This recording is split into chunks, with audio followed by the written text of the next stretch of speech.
আসসালামু আলাইকুম সবাইকে। তো আশা করি সবাই ভালো আছো। আজকে আমরা এইচএসসি 21-এর জৈব রসায়নের আমাদের যেই জ্ঞানমূলক এবং অনুধাবনমূলক প্রশ্নের উত্তর, এটার মধ্যে আমরা সেকেন্ড লেকচার আলোচনা করব। সেকেন্ড লেকচারেও আমরা কিছু জ্ঞানমূলক এবং অনুধাবনমূলক দেখাবো, যেগুলো থেকে আমরা আনসার করে আসতে পারবো এবং যেগুলো তোমাদের লাগবেই। তুমি কোনোভাবে অর্গানিক থেকে সেটা বাদ দিতে পারবা না।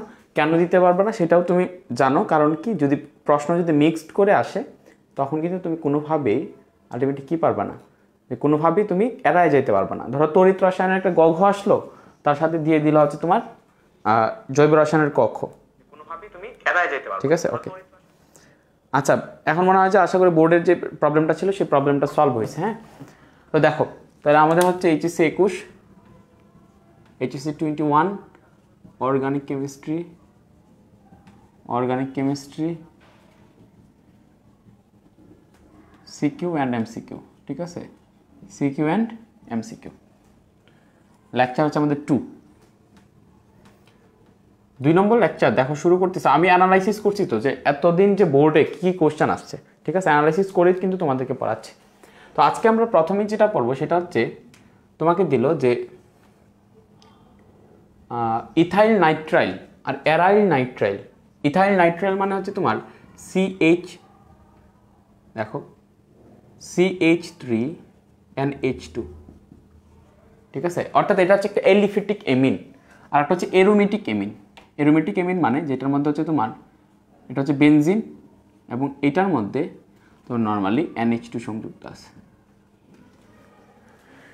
এখন এই দুইটার মধ্যে কোনটি বেশি ক্ষারীয়, অর্থাৎ একটি এলিফেটিক এমিন এবং একটি এরোমেটিক এমিন, অথবা আমি বলতে পারি 1 ডিগ্রি এমিন এবং এটা হচ্ছে তোমার এরোমেটিক এমিন, দুইটার মধ্যে কোনটি বেশি ক্ষারীয়, এটা খ নম্বরে নর্মালি আসে, অনুধাবনে আসে, খতে আসে। ঠিক আছে, 2 নম্বর খতে নর্মালি আসে। তো দেখো এইটার আনসারটা কি হবে। এটার আনসারটা যারা গত ক্লাসটা করছো, যারা করতে পারছো, তারা সবাই এটার আনসারটা দিতে পারবা। ঠিক আছে, কারণ গত ক্লাসে আমরা যেটা করছিলাম সেটা হচ্ছে সেটা হচ্ছে যে আমরা একটা জিনিস দেখতেছিলাম যে এখানে NH2 বা এরা কি ক্ষারীয় কিনা সেটা ডিপেন্ড করবে সে কতগুলো ইলেকট্রন দান করতে পারতেছে বা তার ইলেকট্রন দান করার টেন্ডেন্সি কত। কারণ আমরা লুইস মতবাদ অনুযায়ী জানি যে যারা লন পেয়ার বা মুক্তজোড় ইলেকট্রন যারা কি করতে পারে, মুক্তজোড় ইলেকট্রন যারা দান করতে পারে তারাই হচ্ছে কি ক্ষার। তার মানে খেয়াল করো, মুক্তজোড় ইলেকট্রন যারা দান করতে পারে তারাই হচ্ছে ক্ষার। এখানে যে নাইট্রোজেন আছে সেই নাইট্রোজেনেরও মুক্তজোড় ইলেকট্রন আছে, এখানে যে নাইট্রোজেন আছে সেই নাইট্রোজেনেরও মুক্তজোড় ইলেকট্রন আছে, এবং এখানের নাইট্রোজেনও ইলেকট্রন দান করতে পারবে সেই জন্য সে ক্ষার, এখানে নাইট্রোজেনও ইলেকট্রন দান করতে পারবে সেই জন্য সে ক্ষার, দুইটাই ক্ষার। আমার কোশ্চেন হলো কোনটা বেশি ক্ষারীয়।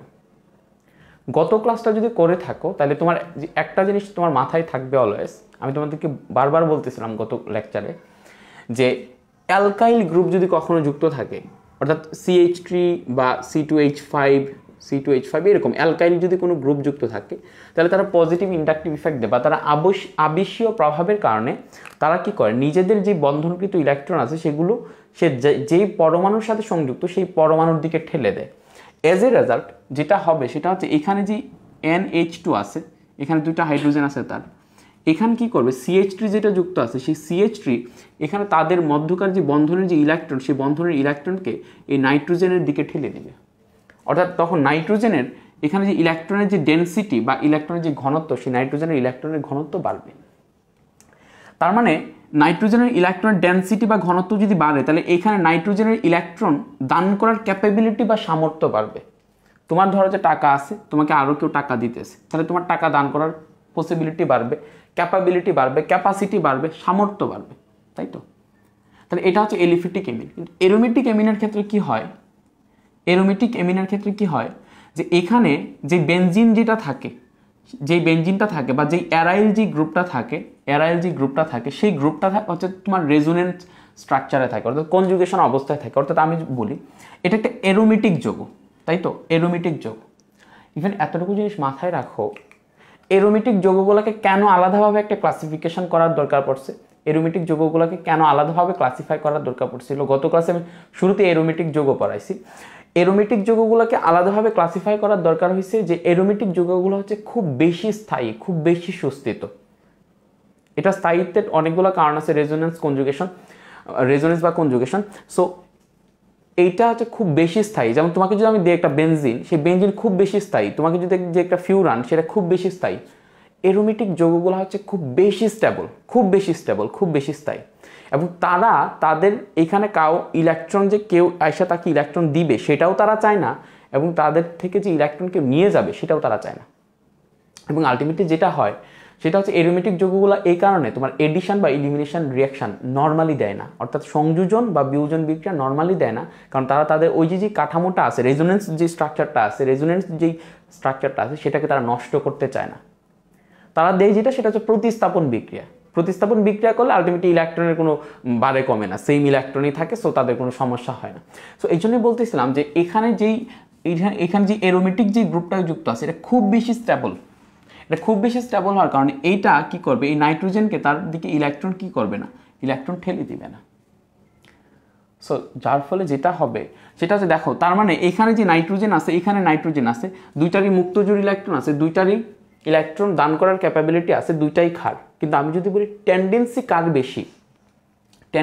বেশি এর, কারণ কি এখানে যে অ্যালকাইল গ্রুপ যুক্ত আছে, সেই অ্যালকাইল গ্রুপ আবেশীয় প্রভাবের কারণে সে তার ইলেকট্রন সে যেই পরমাণুর সাথে সংযুক্ত সেই পরমাণুর দিকে ঠেলে দিচ্ছে। তাহলে এখানে যে নাইট্রোজেন আছে তার তো মুক্তজোড় আছেই, তার পাশাপাশি আবেশীয় প্রভাবের কারণে আরও কিছু ইলেকট্রন সে গেইন করতেছে। তার মানে সেই ইলেকট্রন দান করতে বেশি আগ্রহী হবে, তার নেগেটিভিটি বাড়বে, সেই জন্য সে দান করতে বেশি আগ্রহী হবে, এই ইলেকট্রন দান করতে বেশি আগ্রহী হবে না।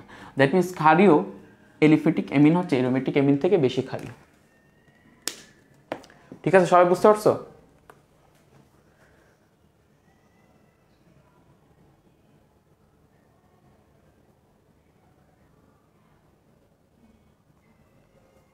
সবাই পর্যন্ত বুঝতে পারছো কিনা একটু কমেন্ট করে জানাও।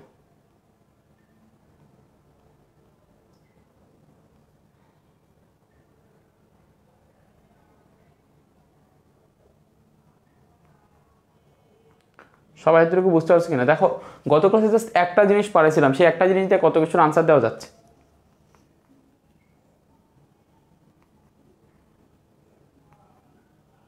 তাহলে মিথাইল এমিন হচ্ছে কি তোমার বেশি ক্ষারীয়।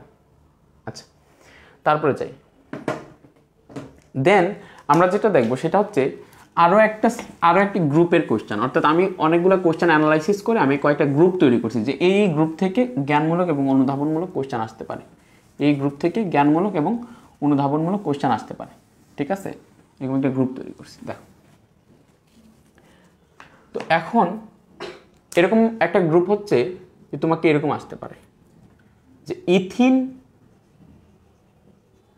এবং ইথাইনের মধ্যে কোনটি বেশি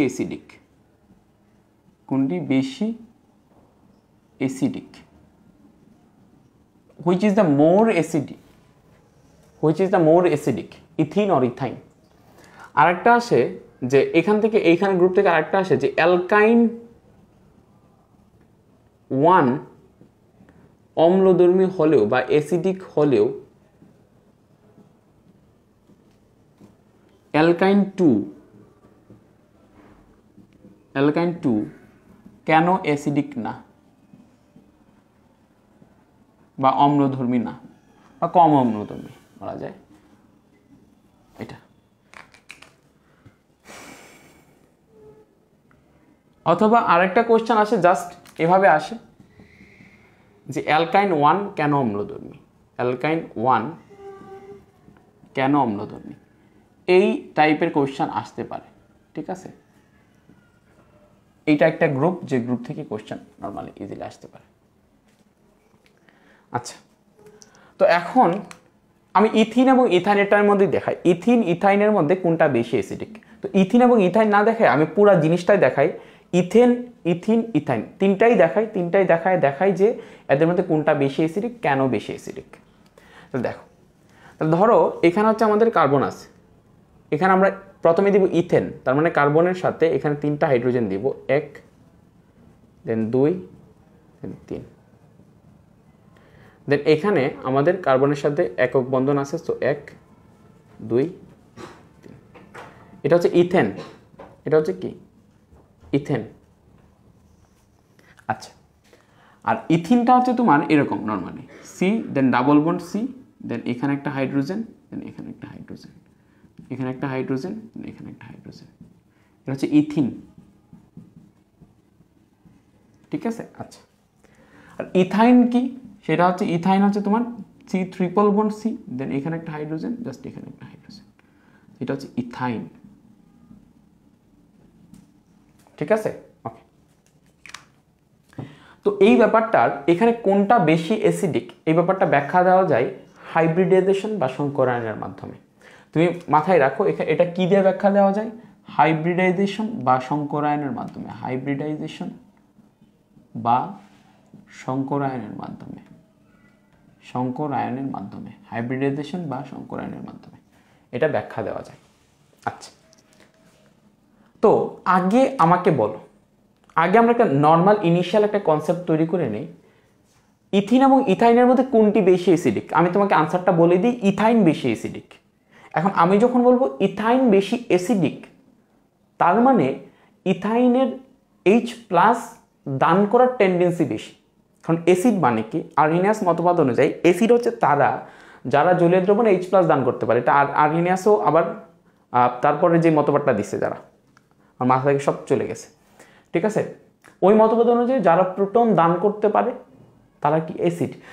তো আমি ইথিনেও অ্যাসিড, ইথাইনও অ্যাসিড, আমি যদি বলি ইথাইন বেশি অ্যাসিডিক, তার মানে ইথাইনের এই H+টা দান করার টেন্ডেন্সিটা বেশি, ইথাইনের H+টা দান করার টেন্ডেন্সিটা বেশি।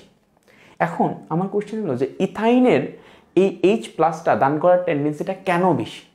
আচ্ছা, কেন বেশি সেটা আমরা দেখবো হাইব্রিডাইজেশন থেকে বা সংকরায়ন থেকে। অর্থাৎ এখানে যে আমরা যদি কার্বনের সংকরায়ন দেখি, তাহলে এটা হচ্ছে sp3 সংকরায়ন। কেন ভাই sp3 সংকরায়ন? কারণ হাইব্রিডাইজেশন বা সংকরায়ন আমরা বের করবো এভাবে যে number of sigma bond plus loan pair বা মুক্তজোড়, এইটার সংখ্যাটা দিয়ে আমরা হাইব্রিডাইজেশন বা সংকরায়ন বের করতে পারি। তাহলে এখানে দেখো কার্বন ভাইয়া, এখানে যে কার্বনটা আছে সেই কার্বনে কয়টা সিগমা বন্ড আছে? এই যে 1টা 2টা 3টা 4টা, every single bond is the sigma bond. তাহলে এখানে 4টা সিগমা বন্ড আছে, দ্যাট মিনস 4, তার মানে এটা কি sp3। এখানে যে কার্বন আছে সেটা sp2। কেন ভাইয়া? দেখো 1টা সিগমা বন্ড, 2টা সিগমা বন্ড, 3টা সিগমা বন্ড, একটা সিগমা বন্ডের পরে যদি এক্সট্রা কোনো বন্ড থাকে তাহলে সবগুলো পাই বন্ড, তাহলে এটা pi bond. So sigma bond আছে কটা?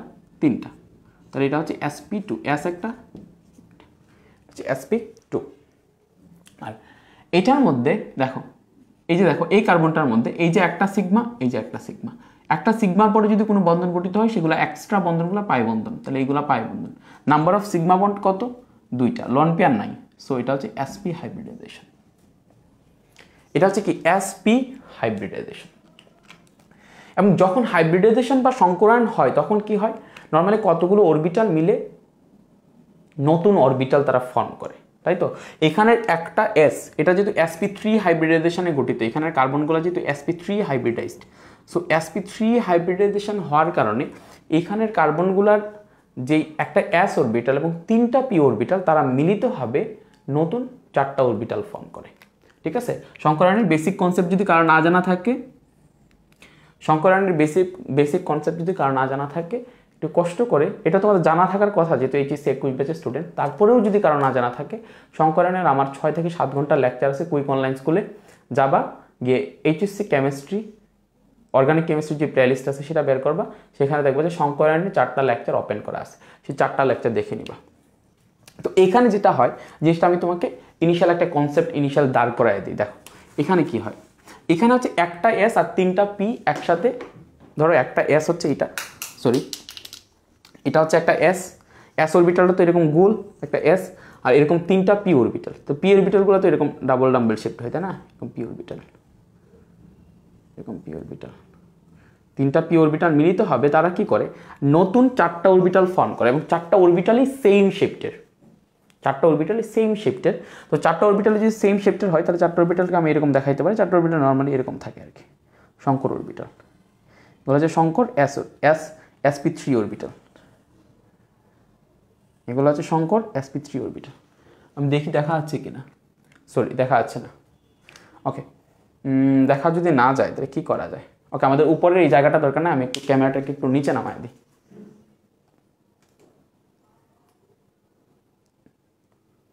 না, ব্যাপারটা খারাপ দেখা যায়। ওকে, এইভাবেই থাকুক আপাতত।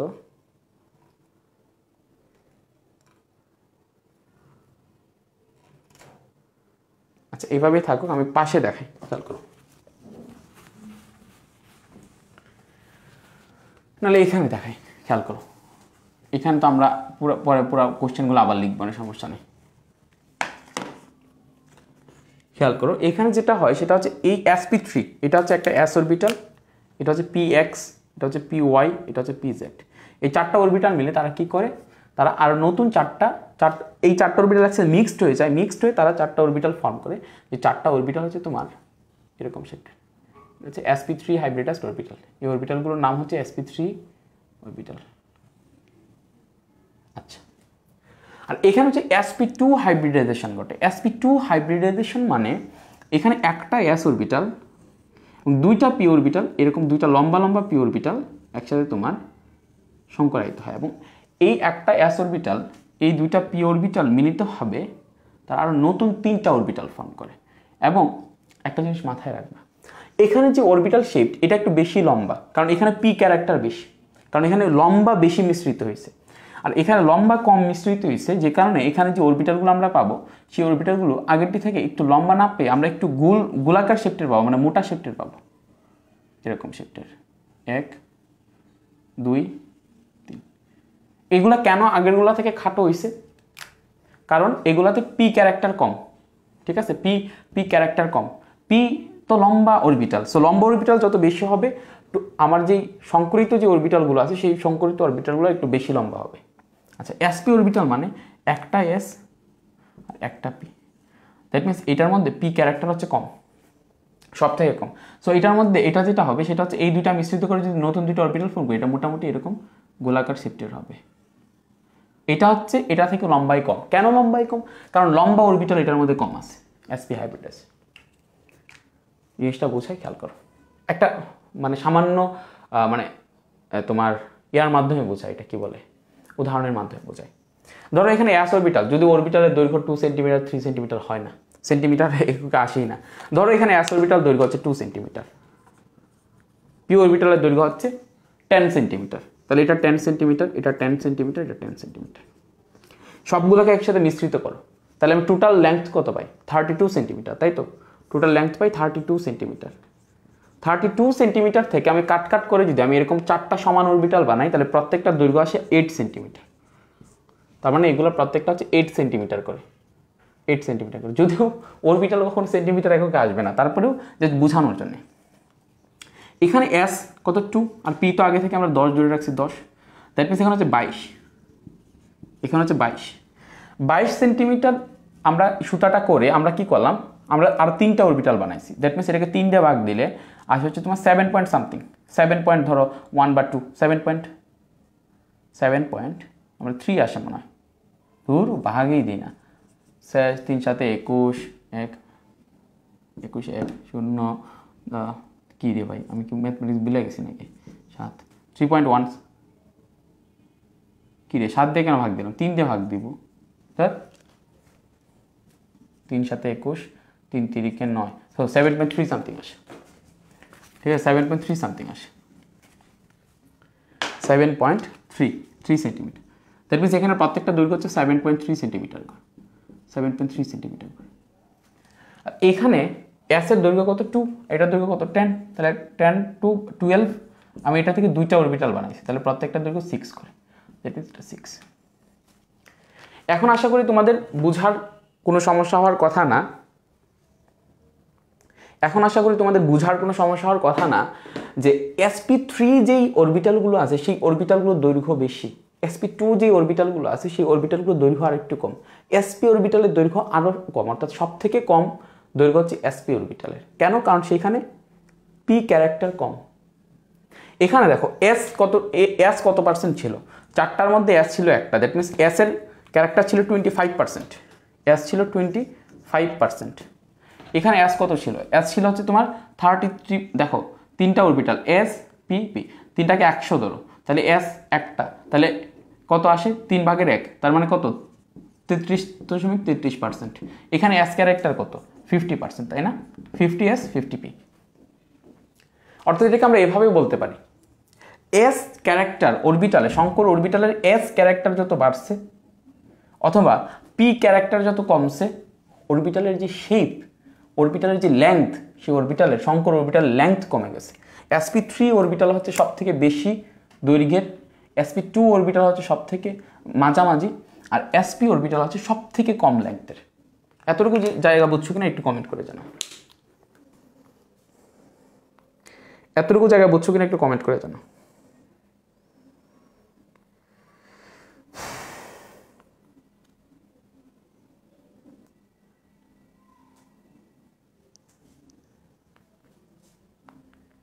এতটুকু জায়গায় বুঝতে পারছো কিনা একটু কমেন্ট করে জানাও সবাই, কুইক কমেন্ট করো, তাহলে আমি নেক্সট সেকশনে যাব। কেন আমি এই জিনিসটা পড়াইলাম, জিনিসটা পড়ানোর দরকার আছে। আচ্ছা, সবার তাহলে এই জিনিসটা ক্লিয়ার? ওকে, এই জিনিসটা সবার ক্লিয়ার তাহলে? আচ্ছা, এই জিনিসটা যদি ক্লিয়ার হয়, একটা জিনিস একটু চিন্তা করো তাহলে ভালো হবে। তাইলে একটা জিনিস একটু ভালোভাবে চিন্তা করো, একটা জিনিস একটু ভালোভাবে চিন্তা করো। তাহলে আমি এখন তাদের সবার স্ট্রাকচারটা লিখতেছি, এবং স্ট্রাকচারে আমি জাস্ট শুধুমাত্র এক পাশের একটা হাইড্রোজেনকে দেখাবো। খেয়াল করো, একটা হাইড্রোজেনকে বলতে এখানে আমি এই কার্বনটাকে, এই জায়গাটাকে দেখাবো, এই কার্বনটা এবং এই যে হাইড্রোজেনটা আছে এই জায়গাটা দেখাবো ইথেনের ক্ষেত্রে। ইথেনের ক্ষেত্রে যে কার্বনটা আছে, খেয়াল করো, ইথেনের ক্ষেত্রে যে কার্বনটা এখানে আছে, ইথেনের ক্ষেত্রে যে কার্বনটা এখানে আছে, সেই কার্বনটা এই হাইড্রোজেনের সাথে সংযুক্ত। তাহলে এই কার্বনটা যেহেতু sp3 হাইব্রিডাস, দ্যাট মিনস এখানে যে অরবিটালটা আছে সেটা হচ্ছে sp3 অরবিটাল। দ্যাট মিনস এটা হচ্ছে এরকমভাবে অতিক্রমণ করছে, এরকম লম্বা।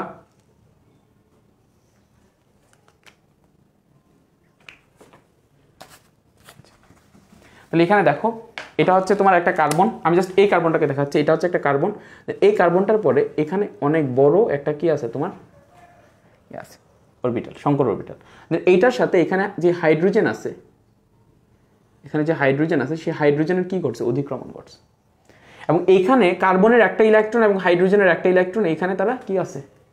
এভাবে আছে। আমি বাকি হাইড্রোজেনগুলো এইভাবে দেখলাম, বাকি জায়গাগুলো তো সেম কেস হবে, বাকি জায়গাগুলো তো সেম কেস হবে, কারণ এগুলা প্রতিটা কার্বন sp3 হাইব্রিডাইজড। আমি জাস্ট এইখানে জাস্ট এই এতটুকু অংশ দেখাচ্ছি, এতটুকু অংশ, আমি জাস্ট এতটুকু অংশ দেখাচ্ছি এখানে। এটা যদি sp2 হাইব্রিডাইজড, সো এখানে যে অরবিটালটা আছে সেই অরবিটালটার লেংথ একটু কম হবে। সো আমরা এখানে যে কার্বনটা আছে সেই কার্বনটাকে এইভাবে দেখাইতে পারি যে এখানে একটা ডাবল বন্ড আছে, এবং এখানে যে কার্বনটা আছে সেই কার্বনটার এখানের যে ইয়াটা অরবিটালটা, সেই অরবিটালটা আগেরটা থেকে একটু কম লম্বা, ঠিক আছে, একটু কম লম্বা। এবং হাইড্রোজেন এখানে অতিক্রমণ ঘটছে, এবং হাইড্রোজেন অতিক্রমণ ঘটার কারণে এখানে ইলেকট্রনগুলো এখানে আছে।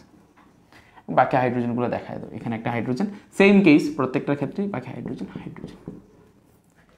এখানের কেসটার ক্ষেত্রে দেখো, এখানে যেহেতু sp হাইব্রিডাইজড, তো এখানে যেটা হবে সেটা হচ্ছে, এখানে হচ্ছে কার্বন, দেন এখানে ট্রিপল বন্ড, দেন এখানে কার্বন।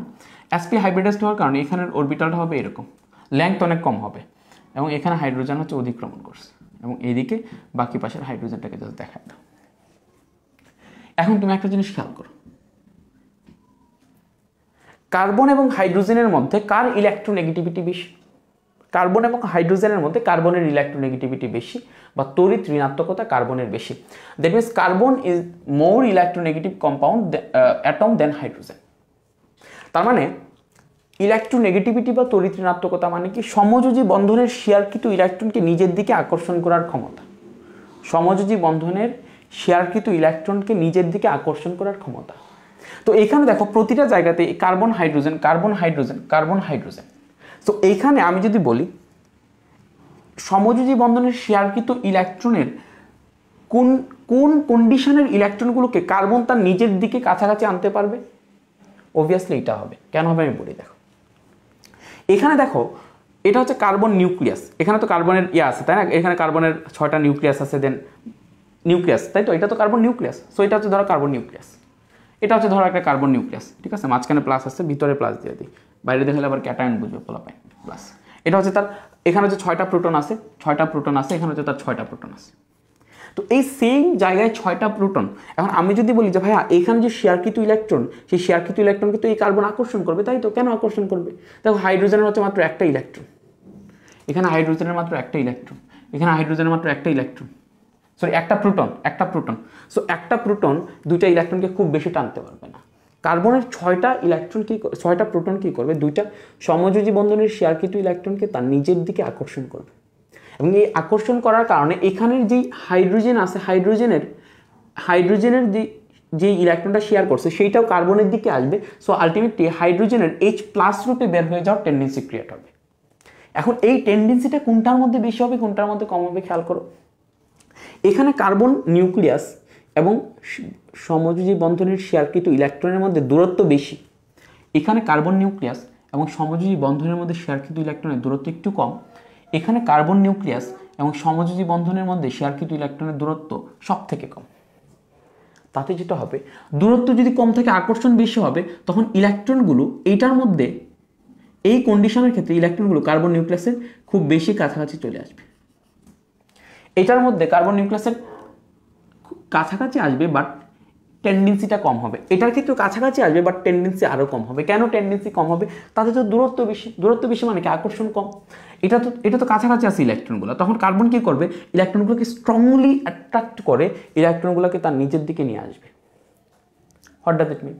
এখানে হাইড্রোজেন তো এদিকে শেয়ার করতে দিছিল ইলেকট্রোনেগেটিভিটি ডিফারেন্সের কারণে কার্বন তার দিকে ইলেকট্রন শেয়ার কিন্তু দুইটা ইলেকট্রনকে টেনে নিছে। তার মানে এখানে হাইড্রোজেনের H+ রূপে বের হয়ে যাওয়ার টেন্ডেন্সি ক্রিয়েট হয়েছে, এদিকেও হাইড্রোজেনের H+ রূপে বের হয়ে যাওয়ার টেন্ডেন্সি ক্রিয়েট হয়েছে, এদিকে হাইড্রোজেনের H+ রূপে বের হয়ে যাওয়ার টেন্ডেন্সি ক্রিয়েট হয়েছে। কিন্তু আমি যদি তোমাকে বলি এদের কোনটার মধ্যে H+ রূপে বের হয়ে যাওয়ার টেন্ডেন্সি বেশি, এই কন্ডিশন নাকি এই কন্ডিশন? এক্স্যাক্টলি এই কন্ডিশন। কারণ এই কন্ডিশনে সমযোজী বন্ধনের শেয়ারকৃত ইলেকট্রনকে সব থেকে বেশি অ্যাট্রাক্ট করে কার্বন নিউক্লিয়াস, যার কারণে সমযোজী বন্ধনের শেয়ারকৃত ইলেকট্রনগুলো হাইড্রোজেন যেখানে শেয়ার করছে সেই ইলেকট্রনটা কার্বন স্ট্রংলি তার নিজের দিকে টেনে নেয়। সো এখানের হাইড্রোজেনটা H+ রূপে বের হয়ে যাওয়ার টেন্ডেন্সিটা বেশি থাকে। দ্যাটস ওয়াই এখানে যে ইথাইন আছে, ইথাইন হচ্ছে সব থেকে বেশি অ্যাসিডিক, দেন ইথিন এটা হচ্ছে কম অ্যাসিডিক, অ্যান্ড এখানে যে ইথেন আছে এটা নর্মালি অ্যাসিডিটি সই করে না বলতে গেলে চলে।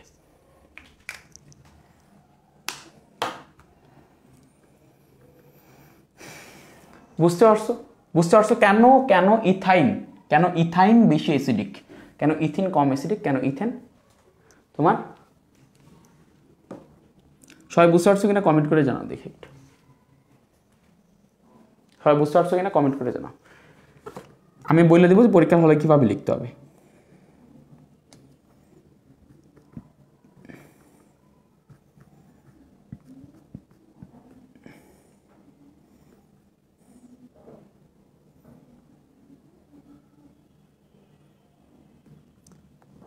সবাই বুঝতে পারছো কিনা একটু কমেন্ট করে জানা দেখি। তার মানে তুমি পরীক্ষার হলে কিভাবে লিখবা? পরীক্ষার হলে যদি তোমাকে লিখতে বলে তাহলে তুমি বলবা যে ভাইয়া এখানে ইথেনের যেই কার্বন আছে সেটি sp3 সংকরায়নের মাধ্যমে গঠিত, ইথিনের যে কার্বন আছে সেটি sp2 এবং ইথাইনের যে কার্বন আছে সেটি sp সংকরায়নের মাধ্যমে গঠিত। সংকরায়নের মধ্যে s ক্যারেক্টার যত বাড়বে সংকর অরবিটালের দৈর্ঘ্য তত ছোট হবে। আমরা দেখতে পারি ইথেনে sp3 সংকরায়ন, ইথিনে sp2 সংকরায়ন এবং ইথাইনে sp সংকরায়ন বিধায় কি হয় ভাইয়া? sp সংকরায়ন বিধায় এদিকে কি হয় তোমার নরমালি সংকর অরবিটালের দৈর্ঘ্য সব থেকে ছোট হয়।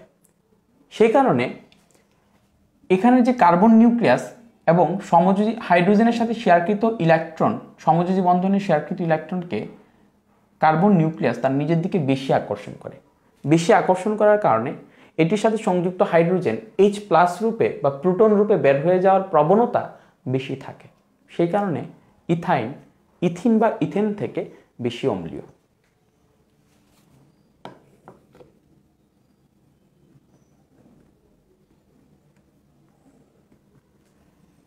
ঠিক আছে, তাহলে শেষ আমাদের 2 নম্বরের কোশ্চেন আনসার আমরা সুন্দর করে লিখে দেবো। যদি বাই চান্স যদি এটা গতে আসে 3 নম্বরে আসে তখন কিন্তু এরকম চিত্র দিয়ে তুমি দেখাইতে পারো।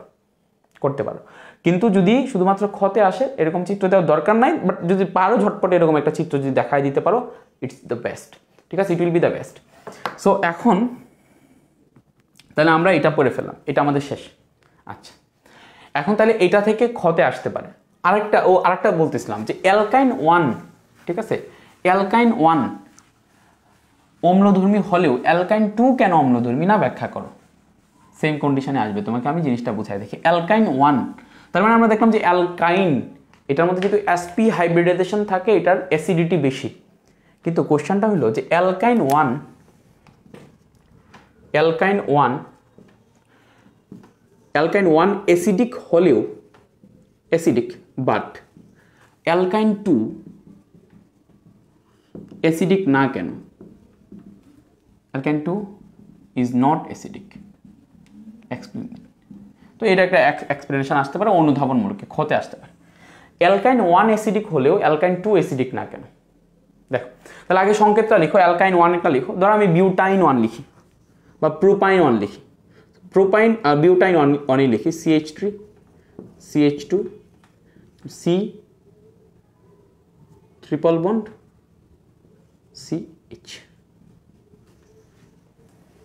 এটা হচ্ছে অ্যালকাইন 1, কারণ এটা 2 নম্বর ট্রিপল বন্ডটা 1 নম্বর কার্বনে আছে। অ্যালকাইন 2 কোনটা? CH3 C triple bond C then CH3। এটা হচ্ছে অ্যালকাইন 2, কারণ এটা 2 নম্বর কার্বনে 1 নম্বর, 2 নম্বর কার্বনে double bond. So that is alkyne 2। তুমি এটার গাঠনিক সংকেত আকারে লিখতে পারো, গাঠনিক সংকেত আকারে লিখে দিই, কারণ তোমরা যাতে জিনিসটা ভিজুয়ালাইজ করতে পারো ব্যাপারটা খুব ভালোভাবে, গাঠনিক সংকেত আকারে আমি লিখে দিই। খেয়াল করো, ধরো এটা হচ্ছে কার্বন, এটা হাইড্রোজেন, এটা হাইড্রোজেন, এটা হাইড্রোজেন, এটা carbon, then hydrogen, hydrogen, carbon, triple bond, carbon, hydrogen. আচ্ছা, এখানে কি carbon, then hydrogen, then hydrogen, then hydrogen, এখানে carbon, then triple bond, then carbon, then hydrogen, hydrogen, hydrogen. Okay, তো alkyne 1 acidic, but alkyne 2 is not acidic. আমরা একটু আগে বলছি না, দেখছি অ্যালকাইনের মধ্যে sp হাইব্রিডাইজেশন থাকে, সেই কারণে সেটা হচ্ছে অ্যাসিডিক বা অম্লধর্মী। কিন্তু অ্যালকাইন হওয়া সত্ত্বেও কেন সেটা অ্যাসিডিক না? অ্যালকাইন 2 কেন অ্যাসিডিক না? অ্যালকাইন 1 কেন অ্যাসিডিক? তো আমি এখানে উদাহরণ হিসেবে নিয়েছি বিউটাইন 1, বিউটাইন 2। তো দেখো, অ্যাসিডিক হওয়ার জন্য তোমাকে কি করতে হবে? মেইন ফ্যাক্টরটাকে, মেইন ফ্যাক্টরটা sp হাইব্রিডাইজেশন থাকলেই হবে না, sp হাইব্রিডাইজড অরবিটালের সাথে হাইড্রোজেন এর কি করতে হবে? সমযোজী বন্ধন গঠন করতে হবে, তাই না? একটা জিনিস ভালোভাবে চিন্তা করে দেখো, এদিকের এই কার্বনটা কি হাইব্রিডাইজড, এদিকে সিগমা বন্ধ আছে 1টা 2টা 3টা 4টা। সো এই কার্বন হচ্ছে sp3 হাইব্রিডাইজড। এই কার্বন কি হাইব্রিডাইজড? 1টা 2টা 3টা 4টা। So sp3 hybridised. এই কার্বন কি হাইব্রিডাইজেশন? দেখো 1টা 2টা, আর এই সিঙ্গেল বন্ডের পরে বাকি যারা আছে পাই বন্ধন, তার মানে বন্ধন হচ্ছে 2টা। দ্যাট মিনস এটা হচ্ছে sp হাইব্রিডাইজড। এখানে যে কার্বন আছে সেই কার্বনটা কি হাইব্রিডাইজড? এই যে একটা, এই যে একটা, 2টা সিগমা বন্ধন, বাকিগুলো পাই। সো এটা sp হাইব্রিডাইজড। এখানে এটা হচ্ছে sp3, এখানে এটা হচ্ছে sp হাইব্রিডাইজড, sp হাইব্রিডাইজড, এটা হচ্ছে sp3 হাইব্রিডাইজড। কোন কার্বনটা কি হাইব্রিডাইজেশনের মাধ্যমে গঠিত বা কোন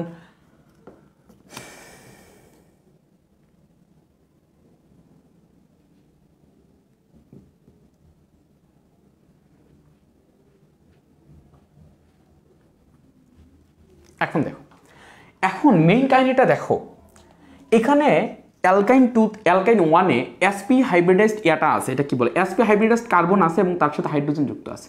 সো এখানে যে অরবিটালটা, এখানে অরবিটালটাকে আমি এভাবে দেখাইতে পারি, ছোট একটা অরবিটাল হবে, এরকম একটা অরবিটাল হবে, এটার সাথে হাইড্রোজেন যুক্ত থাকবে। কিন্তু তোমাকে যদি আমি বলি যে ভাইয়া তুমি এই কার্বনটার কথা চিন্তা করো, এখানে কি এরকম ছোট অরবিটাল আছে নাকি বড় অরবিটাল আছে? ভাই বড় অরবিটাল, কারণ এটা তো sp3 হাইব্রিডাইজড। সো এখানের যে প্রান্তের দিকে যে কার্বন এবং হাইড্রোজেনের যে বন্ধন, সেই বন্ধন হচ্ছে sp3 হাইব্রিডাইজেশনের মাধ্যমে গঠিত। সো এখানের যে তোমার অরবিটাল, এখানে যে অরবিটাল, সেই অরবিটালগুলো অনেক লম্বা। সো আলটিমেটলি এইখানের অ্যাসিডিটির কোনো কোশ্চেন আসে না, এখানে হাইড্রোজেনের বের হয়ে যাওয়ার টেন্ডেন্সি সর্বনিম্ন। কিন্তু এই প্রান্তের যে হাইড্রোজেন আছে, সেই হাইড্রোজেনের এইচ প্লাস রূপে বের হয়ে যাওয়ার টেন্ডেন্সি সব থেকে বেশি। কেন সব থেকে বেশি? কারণ এখানে sp হাইব্রিডাইজ অরবিটালের সাথে হাইড্রোজেনের কি ঘটছে, তোমার সমযোজী বন্ধন গঠিত হয়েছে। এবং এখন এই জায়গাতে কার্বন নিউক্লিয়াস কি করবে, এটাতে বেশি টেনে নিয়ে আসবে, এটার বেশি টেন্ডেন্সি থাকবে এইচ প্লাস রূপে বের হয়ে যাওয়া, so that is acidic. But এটার মধ্যে কি প্রবলেম? এটার মধ্যে প্রবলেম হচ্ছে sp হাইব্রিডাইজড কার্বন আছে, বাট sp হাইব্রিডাইজড কার্বনের সাথে কোনো হাইড্রোজেন যুক্ত নাই। সো আমি এখানে যত কার্বন এবং হাইড্রোজেনের বন্ধন দেখতে পাই, সকল কার্বন এবং হাইড্রোজেনের বন্ধন হচ্ছে sp3 হাইব্রিডাইজেশনের মাধ্যমে গঠিত। তাহলে sp3 হাইব্রিডাইজেশনের মাধ্যমে গঠিত মানে এখানের অরবিটালগুলো লম্বা লম্বা সব দিক দেয়, এখানের অরবিটালগুলো কি কি অনেক লম্বা লম্বা। সো লম্বা লম্বা হলে কি অ্যাসিডিক হবে? টেন্ডেন্সি কি এত বেশি ক্রিয়েট হবে না। সো এখানে যেহেতু sp হাইব্রিডাইজড কার্বনের সাথে কোনো হাইড্রোজেন সংযুক্ত থাকে না, সেহেতু এটা অ্যাসিডিটি শো করে না। এখানে যেহেতু sp হাইব্রিডাইজড কার্বনের সাথে একটা হাইড্রোজেন যুক্ত থাকে প্রান্ত বরাবর, সেই জন্য সেটা অ্যাসিডিটি শো করে, আর এটা করে না। বুঝতে পারছো কিনা কমেন্ট করে জানাও। তাহলে অ্যালকাইন 1 যদি অ্যালকাইন 1 অ্যাসিডিক বাট অ্যালকাইন 2 অ্যাসিডিক না, ব্যাখ্যা করতে পারবা কিনা?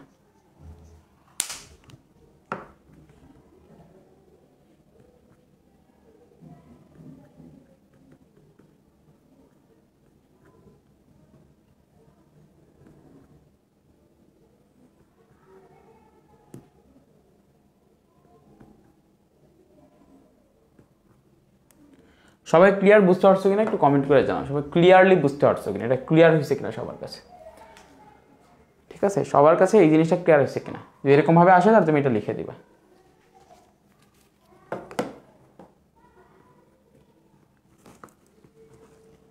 আচ্ছা, তাহলে আমাদের জ্ঞানমূলক অনুধাবনমূলক এটা গেল। তারপরে আমরা যেটা করবো সেটা হচ্ছে,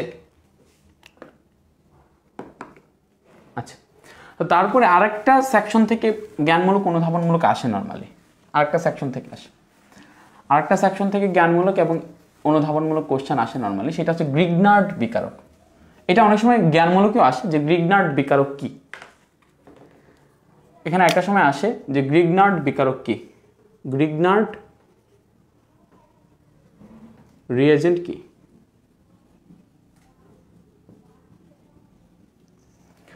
আরেকটা আসে যে গ্রিগনার্ড বিকারক প্রস্তুতির সময়,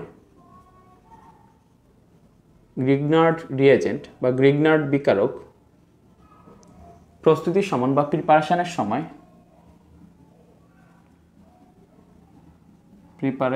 সময় কেন পানি ব্যবহার করা হয় না, কেন পানি ব্যবহার করা হয় না।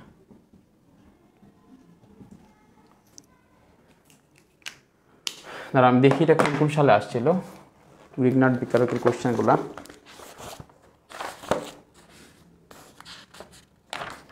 আরও কিছু কোশ্চেন আছে, আনসার দিতে হবে আস্তে আস্তে। টোটোমাটিজমটা খুব ইম্পর্টেন্ট।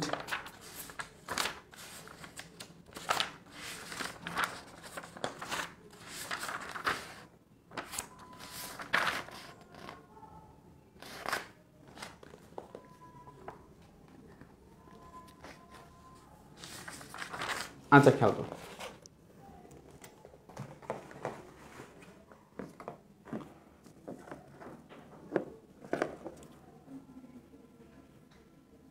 আচ্ছা তো আমরা এটা দেখি যে গ্রিগনার্ড রিয়েজেন্ট কি। গ্রিগনার্ড রিয়েজেন্ট আমি গত ক্লাসে বলতেছিলাম যে গ্রিগনার্ড রিয়েজেন্ট হচ্ছে খুব বিখ্যাত একটা রিয়েজেন্ট, যেটা আমরা খুব সহজেই একটা থেকে আরেকটা মানে আমরা প্রস্তুত করতে পারি। ঠিক আছে, একটা যৌগ প্রস্তুত করতে পারি, জৈব যৌগ। এটা আবিষ্কার করছেন হচ্ছে বিজ্ঞানী গ্রিগনার্ড, এবং সেটার জন্য উনি 1913 সালে নোবেল প্রাইজ পাইছেন। 1913 সালে কিন্তু আমাদের রবীন্দ্রনাথ ঠাকুরও নোবেল প্রাইজ পাইছেন, উনি পাইছেন লিটারেচারে, আর বিজ্ঞানী গ্রিগনার্ড পাইছেন হচ্ছে তোমার কেমিস্ট্রিতে। এখন গ্রিগনার্ড রিয়েজেন্টটা কি? গ্রিগনার্ড রিয়েজেন্টটা হচ্ছে অ্যালকাইল ম্যাগনেসিয়াম হ্যালাইড। গ্রিগনার্ড রিয়েজেন্টটা কি? Alkyl magnesium halide. এখানে কোনো একটা অ্যালকাইল গ্রুপকে দিলা, অ্যালকাইল গ্রুপ কি মানে আর গ্রুপ, মানে এটা CH2 হইতে পারে, C2H5 হইতে পারে, C3H8 হইতে পারে, তোমার যা ইচ্ছা তাই দিলা, অ্যালকাইল একটা গ্রুপ দিলেই হইলো। অথবা অ্যারাইল গ্রুপ দিতে পারো। অ্যারাইল গ্রুপ মানে কি? Phenyl group. এই যে বেঞ্জিন থেকে একটা হাইড্রোজেনকে সরাই দিলে এরকম একটা গ্রুপ পাওয়া যায়, সেটাকে বলা হয় phenyl group.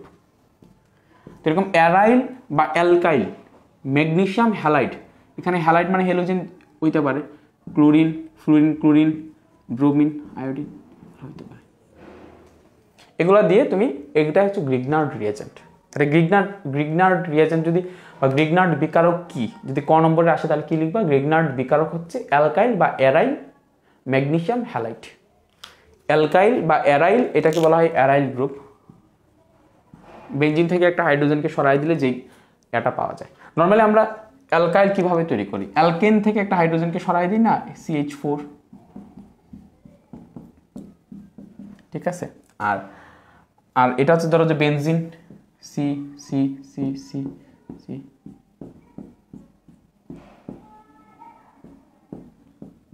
Hydrogen hydrogen hydrogen hydrogen. দেখো অ্যালকাইল গ্রুপ আমরা কিভাবে ক্রিয়েট করি? এখান থেকে আমরা একটা হাইড্রোজেনকে সরাই দিই। তাহলে এই যে দেখো এখানে দুটো ইলেকট্রন থেকে যায়, H+ রূপে একটা হাইড্রোজেন চলে যায়, তো এটা হচ্ছে বন্ড CH3, এটা হচ্ছে একটা অ্যালকাইল গ্রুপ। আর অ্যারাইল গ্রুপ কি? বেনজিন থেকে একটা হাইড্রোজেনকে সরাই দেয়, তখন এটা হচ্ছে একটা অ্যারাইল গ্রুপ বা ফিনাইল গ্রুপ।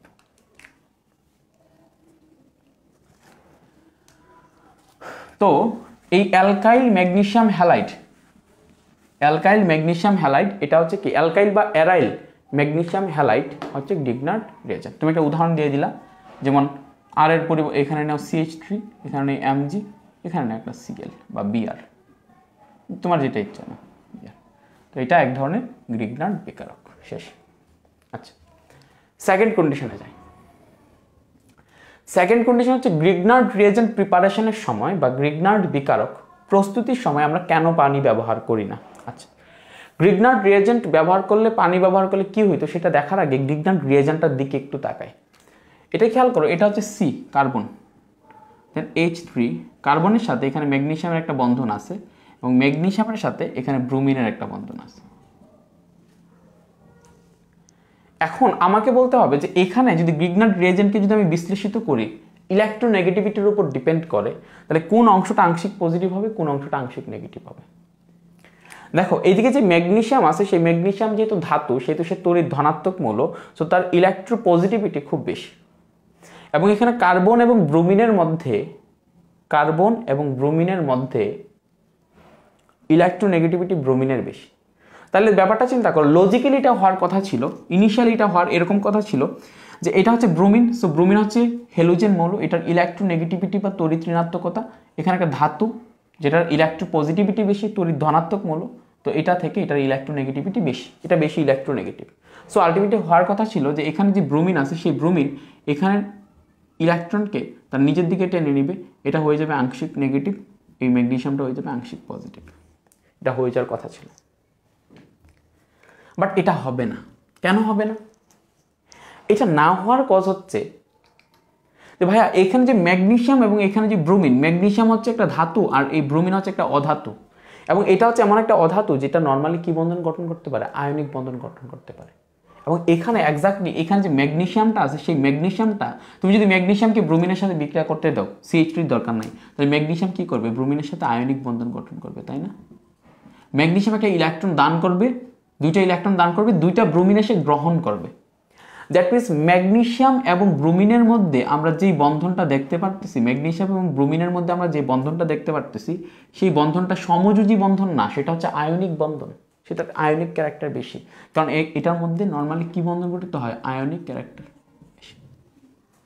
তারা ইলেকট্রন আদান প্রদান করে, এটা কোভ্যালেন্ট বন্ড বা সমযোজী বন্ধন না। তড়িৎ ঋণাত্মকতার ডেফিনেশনটাই হচ্ছে এরকম, ইলেকট্রোনেগেটিভিটি ফ্যাক্টরটাই তখন আসবে যখন যেখানে সমযোজী বন্ধন হবে। বিকজ ইলেকট্রোনেগেটিভিটির বা তড়িৎ ঋণাত্মকতার ডেফিনেশনটা হচ্ছে যে সমযোজী বন্ধনের শেয়ারকৃত দুটি ইলেকট্রনকে নিজের দিকে আকর্ষণ করার ক্ষমতাকে ইলেকট্রোনেগেটিভিটি বলা হয় বা তড়িৎ ঋণাত্মকতা বলা হয়। দ্যাট মিনস তড়িৎ ঋণাত্মকতা বা ইলেকট্রোনেগেটিভিটির যে ফ্যাক্টর, তড়িৎ ঋণাত্মকতা বা ইলেকট্রোনেগেটিভিটির ফ্যাক্টরটা তার কাছেই আসবে যেখানে সমযোজী বন্ধন গঠিত হবে। এবং ম্যাগনেসিয়ামকে তুমি কার্বনের সাথে বিক্রিয়া করতে দাও, সে কখনো ম্যাগনেসিয়ামের সাথে কার্বনের আয়নিক বন্ধন গঠিত হবে না। ম্যাগনেসিয়ামের সাথে কার্বনের যে বন্ধন গঠিত হবে সেই বন্ধনটা হবে হচ্ছে তোমার সমযোজী বন্ধন। সো সমযোজী বন্ধন হওয়ার কারণে কার্বনের ইলেকট্রোনেগেটিভিটি ম্যাগনেসিয়াম থেকে বেশি, সো কার্বন হয়ে যাবে এই বন্ধনটা সমযোজী। তো এই বন্ধনটার মধ্যে ইলেকট্রোনেগেটিভিটির যে ফ্যাক্টরটা আছে সেটা কাজ করবে, এই বন্ধনটার মধ্যে ইলেকট্রোনেগেটিভিটির ফ্যাক্টরটা কাজ করবে না। সো যেই কারণে এখানে কার্বনের ইলেকট্রোনেগেটিভিটি বেশি হওয়ার কারণে, ম্যাগনেসিয়াম যেহেতু ইলেকট্রোপজিটিভ একটা ধাতু, সো কার্বনের ইলেকট্রোনেগেটিভিটি বেশি হওয়ার কারণে কার্বন হয়ে যাবে আংশিক তখন নেগেটিভ এবং ম্যাগনেসিয়াম হয়ে যাবে আংশিক পজিটিভ। এবং এখানে বন্ধনটা যদি ঘটে, বিভাজন ঘটে, তাহলে এই জায়গাটাতে ঘটবে। এখন আমি যদি কি করি, এটার মধ্যে পানি দেই, তাহলে কি হবে?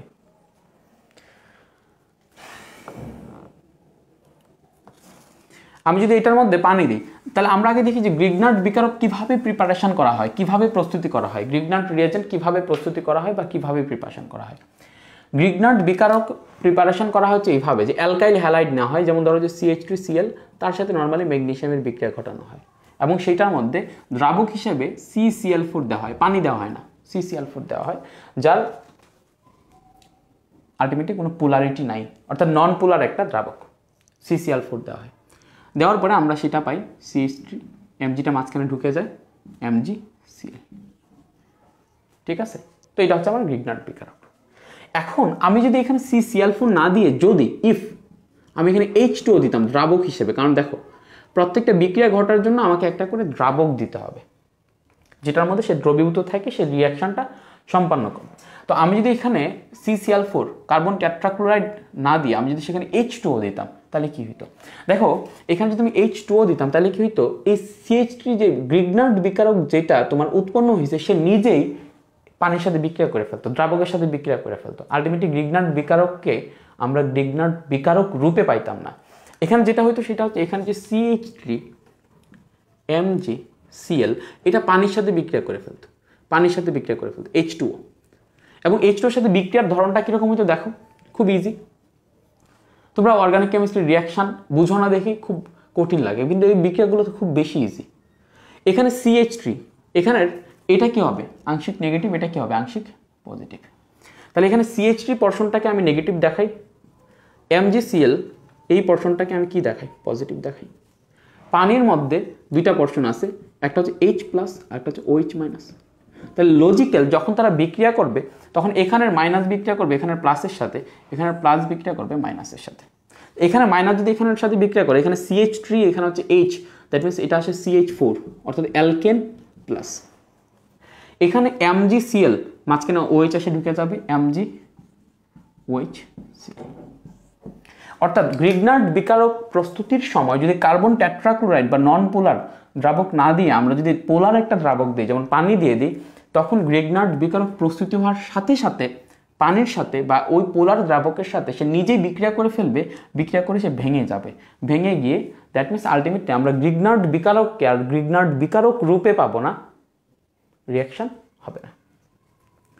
ঠিক তাহলে এরকম, ঠিক এরকমটা এখানে হয়, খেয়াল করো এখানে ঠিক এরকমটা হয় যে CH3 MgCl এটার মধ্যে বিক্রিয়া করে। সো এখান থেকে আরেকটা জিনিস শিখতে পারে, তোমাকে যদি কখনো কোশ্চেন আসে যে অ্যালকাইল হ্যালাইড থেকে তুমি কি প্রস্তুত করো, অ্যালকেন প্রস্তুত করতে পারবা। অ্যালকাইল হ্যালাইড থেকে তুমি গ্রিগনার্ড বিকারক বানাবা, গ্রিগনার্ড বিকারককে যদি তুমি পানির সাথে বিক্রিয়া দাও তাহলে দেখো কি আসবে, অ্যালকেন আসবে।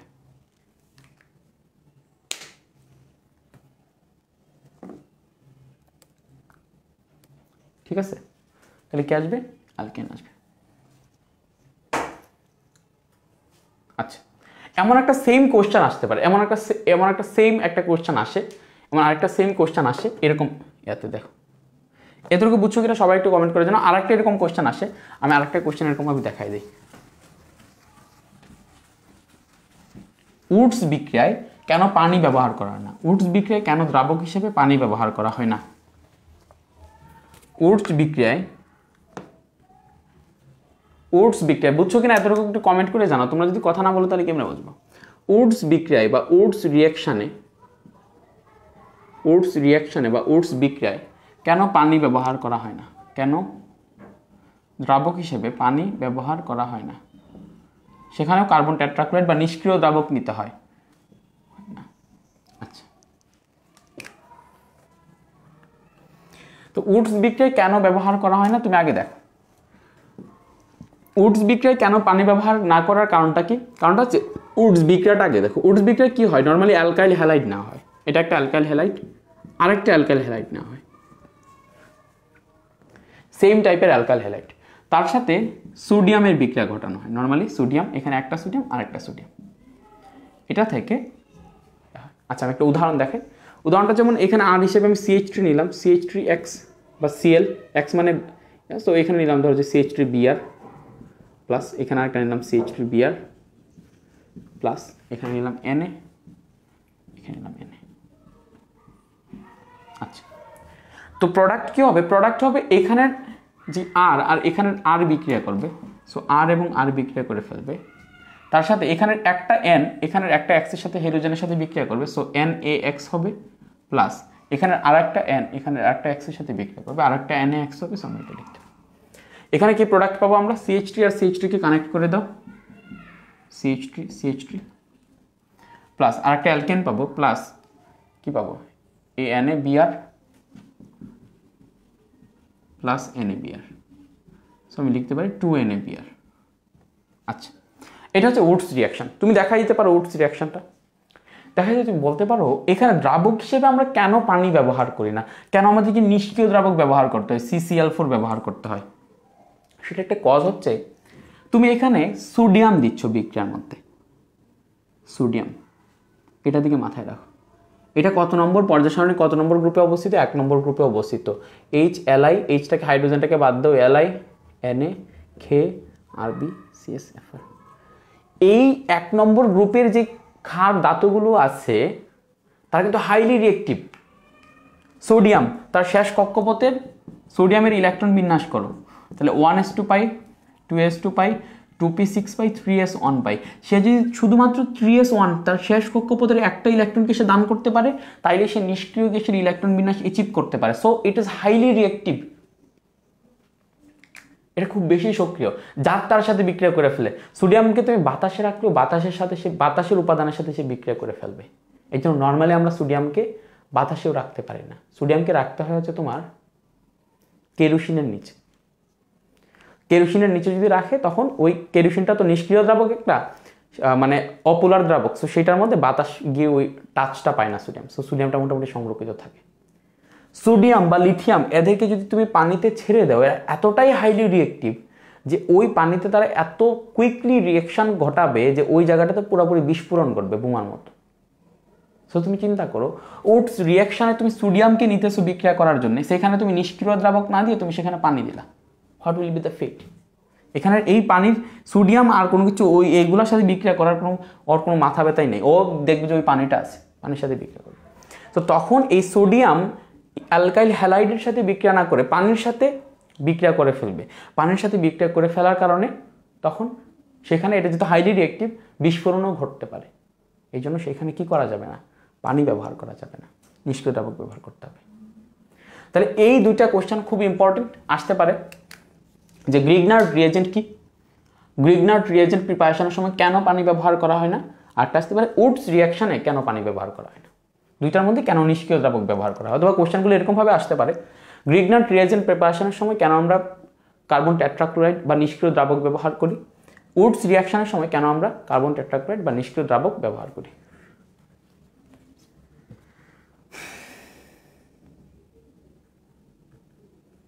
সবাই বুঝতে পারছো কিনা একটু কমেন্ট করে জানাও। আচ্ছা, তো আমরা এতটুকু সবাই বুঝতে পারছি, ক্লিয়ার? আচ্ছা, এখন আরেকটা দেখাই দিই একটু, টোটোমার কি, কারণ এই জিনিসটা আসবেই, আসবে মানে আসবে। টোটোমার কি, ঠিক আছে, টোটোমারিজম। জাস্ট এটা দেখাইলে আমাদের আজকের লেকচারটা শেষ, তারপর আমরা গ হতে চলে যাবো। অবশ্যই কিছু থাকবে, ক এর আরও কিছু থাকবে, সেগুলো আস্তে আস্তে আমরা তোমাদের সাথে কথা বলবো, ঠিক আছে? বাট আমরা এরপরে গ নিয়ে ইয়ে করবো। মিথিলা মেহাজাবিন 1 নম্বর লেকচার তুমি এই পেজে পাবা, অথবা মেডিকেল থার্স্টার নামে ইউটিউব চ্যানেল আছে, ওইখানে গেলে পাবা। যদি ফর্ম ফিল আপ করে থাকো মেডিকেল থার্স্টার গ্রুপের, ওইখানে একটা ফর্ম দেওয়া হয়েছিল, তাহলে মোবাইলে SMS পাবা, ঠিক আছে? ওকে, তো এখন আমরা যেটা বলবো সেটা হচ্ছে যে টোটোমার কি, এটা আসবে মানে আসবে, আমার কাছে মনে হচ্ছে এটা এই বছর আসবে। টোটোমার কি, টোটোমারিজম কি? দেখো, টোটোমারিজম হচ্ছে সমানতার একটা প্রকারভেদ। অর্থাৎ সমানতা মানে জিনিসটা আমরা বুঝি যে নর্মালি আণবিক সংকেত একই কিন্তু গাঠনিক সংকেত ভিন্ন, এটাকে বলা হয় সমানতা। টোটোমারিজমও এক প্রকার সমানতা, সেখানে তাদের আণবিক সংকেত এক, গাঠনিক সংকেত ভিন্ন। ঠিক আছে? আচ্ছা, টোটোমারিজম জিনিসটা বোঝার আগে আমাদেরকে কার্যকরীমূলক সমানতা বুঝতে হবে। ঠিক আছে? কার্যকরীমূলক সমানতা অর্থাৎ কার্যকরীমূলক যদি চেঞ্জ হয়ে যায় তখন যেই সমানতা হয় সেটা হচ্ছে তোমার কার্যকরীমূলক সমানতা। বাট কার্যকরীমূলক সমানতার সাথে টোটোমারিজমের একটা বেসিক ডিফারেন্স আছে। কার্যকরীমূলক সমানতার সাথে কার্যকরীমূলক সমানতা কি দেখানো যায়? আচ্ছা একটু ওয়েট করো, আমি একটা মিনিট ওয়েট করো, আমি জাস্ট একটা উদাহরণ একটু বের করি, কারণ আমি চাচ্ছি যে তোমাদেরকে একেবারে উদাহরণটা দিয়ে বুঝাই দিতে। ফাংশনাল গ্রুপ আইসোমারিজম একটু লিখে সারাজে দেখি, এক দুটো উদাহরণ দেখি। Functional group isomerism.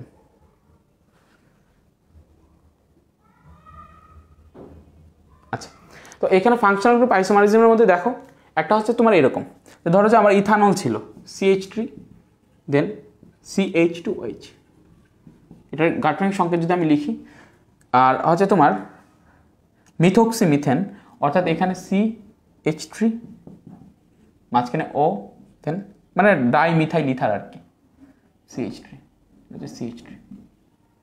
আচ্ছা, তো এটা হচ্ছে C2, দেখো H কয়টা, তিনটা দুইটা পাঁচটা ছয়টা, H6O, এটাও কি C2H6O, অর্থাৎ আণবিক সংকেত একই কিন্তু গাঠনিক সংকেত কি ভিন্ন। গাঠনিক সংকেত দেখো, এটার গাঠনিক সংকেত হচ্ছে CHHH, CHHOH, এইটার গাঠনিক সংকেত আর এইটার গাঠনিক সংকেত দেখো। তো এটাকে বলা হয় ফাংশনাল গ্রুপ আইসোমারিজম। মানে এখানে যে ফাংশনাল গ্রুপ, একটার মধ্যে ফাংশনাল গ্রুপ হচ্ছে অ্যালকোহল, আরেকটার ফাংশনাল গ্রুপ ইন্ডিকেট করে ইথারকে, ইথার।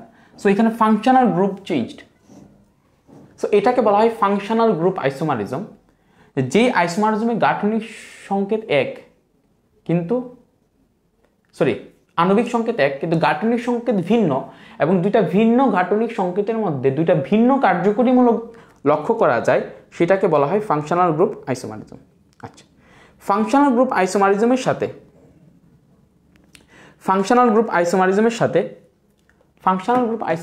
সাথে টোটোমারিজমের ডিফারেন্সটাকে সেটাকে দেখায়। তোমাদেরকে প্রথম দেখা মনে হবে টোটোমারিজম একটা ফাংশনাল আইসোমারিজমের পার্ট। যেমন টোটোমারিজম ঘটে হচ্ছে ধরো তোমার ইথানেলে, ঠিক আছে, ধরো এরকমটাতে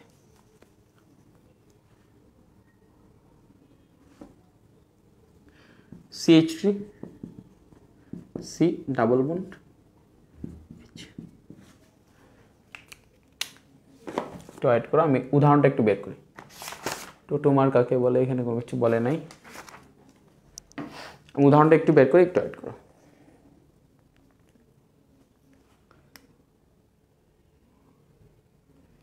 টোটোমারিজম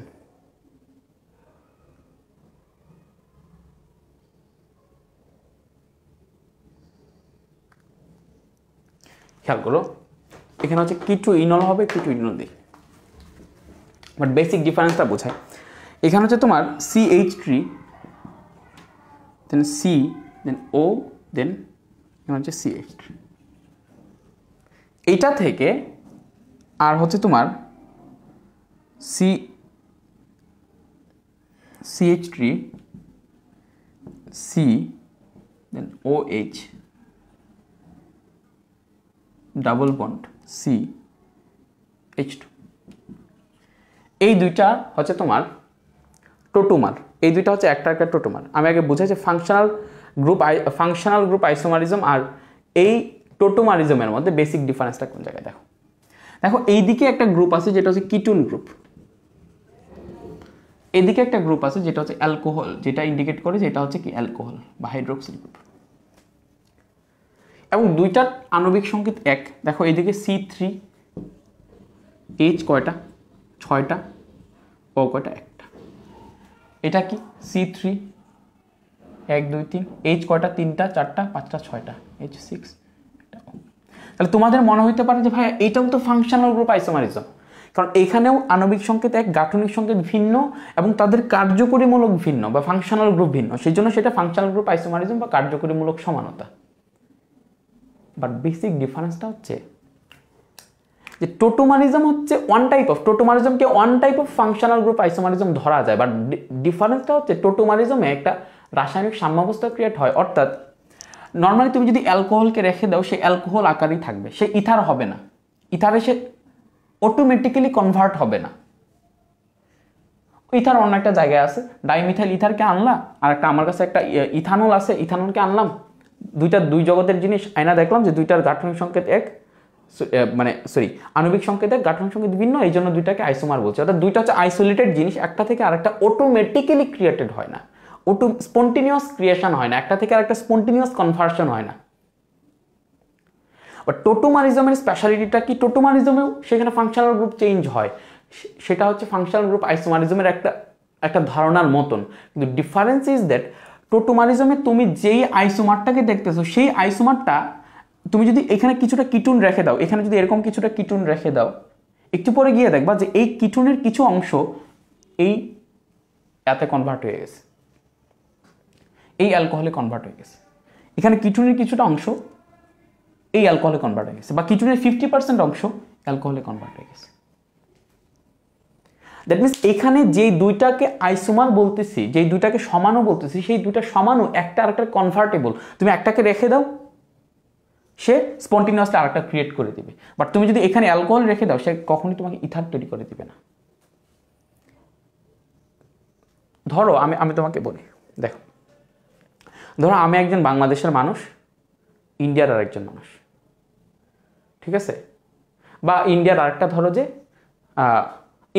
আমি একজন মানুষ, আরেকটা হচ্ছে বাঘ, ঠিক আছে, দুজনে হচ্ছে করডাটা পর্বের প্রাণী, ঠিক আছে, দুইটাকে সমানও ধরা যায়। আমি বললাম যে করডাটা পর্বের প্রাণী অনুযায়ী দুইটাকে সমানও ধরা যায়, ঠিক আছে, দুইটা হচ্ছে সমান। আচ্ছা, এখন মানুষ তো কখনো ভাগে রূপান্তরিত হইতে পারবে না, হইতে পারবে না। তো এটা হচ্ছে ফাংশনাল গ্রুপ আইসোমারিজম, তারা ফাংশনের দিক দিয়ে সেম, যেহেতু করডাটা আছে, তাদের নোটোকর্ড আছে, তাদের সব কিছু আছে, so they are functionally same, so মানে ফাংশনালি তাদের এরকম ফাংশনাল গ্রুপ আইসোমারিজম ধরে নিলাম। টোটোমারিজম মানে হচ্ছে যখন তুমি ওই দুইটা আইসোমারের মধ্যে তুলনা করতে যাচ্ছ, যে মানুষ আর বাঘ, মানুষ আর সিংহ, দুইটা হচ্ছে ধরো যে দুইটাই করডাটা পর্বের, ওইখানে ওই দুইটা আইসোমার একে অপরের কনভার্ট হয়ে যাবে। আমি যদি এখানে 10টা মানুষ থাকি, 10টা মানুষ মধ্যে 5টা মানুষ একটু পরে 5টা সিংহে কনভার্ট হয়ে যাবে। আমি যদি 10টা সিংহ রাখি, একটু পরে 10টা সিংহ থেকে 5টা সিংহ 5টা মানুষে কনভার্ট হয়ে যাবে। That is tautomerism. টোটোমারিজম মানে it's type of functional group isomerism, but এখানে যেই দুইটা আইসোমার থাকে, একটা আরেকটা কনভার্টেবল, একটা আরেকটাতে কনভার্ট হয়ে যায়, স্পন্টিনিয়াসলি কনভার্ট হয়ে যায়, স্পন্টিনিয়াসলি কনভার্সনটা ঘটে। এখানে তুমি অ্যালকোহল থেকে ইথার তৈরি করতে পারতে তোমাকে অনেক পথ ঘুরে আসতে হবে, অনেক বিক্রিয়া ঘটাইতে হবে, এটার সাথে অনেক বিক্রিয়া ঘটাইতে হবে, স্পেশাল টেম্পারেচার রাখতে হবে, স্পেশাল রিয়েজেন্ট রাখতে হবে, স্পেশাল রিয়েক্টেন্ট দিতে হবে, স্পেশাল অ্যাটমসফিয়ারিক প্রেশার দিতে হবে। সব কিছু দেওয়ার পরে অনেক হাজার হাজার রিয়াকশনের মাধ্যমে গিয়ে তুমি এটা অ্যালকোহল থেকে ইথানল থেকে তুমি ডাইমিথাইল ইথার পাইতে পারো। বাট এটা স্পন্টিনিয়াসলি চেঞ্জ হচ্ছে না, স্পন্টিনিয়াসলি কনভার্ট হচ্ছে না। টোটোমারিজম এখানেও ফাংশনাল গ্রুপ চেঞ্জ হচ্ছে, but difference is that functional group isomerism থেকে ডিফারেন্ট ইজ দ্যাট এটা টোটালি দুইটা ভিন্ন যৌগ, এখানে দুইটা ভিন্ন যৌগ, বাট একটা যৌগ থেকে স্পন্টিনিয়াসলি কোনো বিক্রিয়া ছাড়াই, কোনো রিয়াকশন ছাড়াই একটা থেকে আরেকটা কনভার্সন ঘটে। সো এটাকে বলা হয় হচ্ছে কি টোটোমারিজম। সো এই জন্য টোটোমারের যে ডেফিনেশনটা দিছে, সেই টোটোমারের ডেফিনেশনটা দিছে যখন সমাণুগুলো সাধারণ অবস্থায় এক প্রকার কার্যকরীমূলক থেকে অন্য প্রকার কার্যকরীমূলককে স্বতঃস্ফূর্তভাবে কি হয়, স্বতঃস্ফূর্তভাবে ভিন্ন কার্যকরীমূলক যুক্ত তোমার কি হয়ে যায়, মানে তোমার যৌগ গঠন করে ফেলে, তখন সেইখানে যেই দুইটা সমাণু পাওয়া যায় সেই দুইটা সমাণুকে বলা হয় টোটোমারিজম। আর ফাংশনাল গ্রুপ আইসোমারিজম কি, সেখানে দুইটার গাঠনিক সংকেত ভিন্ন, আণবিক সংকেত একই, গাঠনিক সংকেতের ভিন্নতা কার্যকরীমূলকের দিক দিয়ে, এবং সেইখানে যে দুইটা কার্যকরীমূলক যুক্ত যৌগ আছে তারা একে অপরের সাথে স্পন্টিনিয়াসলি স্বতঃস্ফূর্তভাবে নিজ থেকেই বিক্রিয়া ব্যতীত তারা একটা থেকে আরেকটা কনভার্ট হয় না।